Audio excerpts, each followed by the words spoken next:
Welcome, here I've got CYRUS CS40 and I'm gonna show you how to change aspect ratio in the camera app at this device. So at first we have to tap on the camera button here to open it, and as you can see, for now we are in the standard photo mode.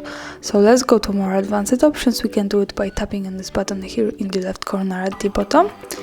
And as you can see, it gives us access to advanced camera settings.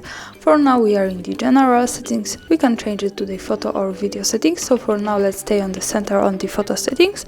And from here we have to slide a little bit down to the preview size. And when we pick this option, we can pick the ratio of the picture. We can pick standard 4:3 and the full screen. As you can see, when I change it to the full screen, also the background has changed.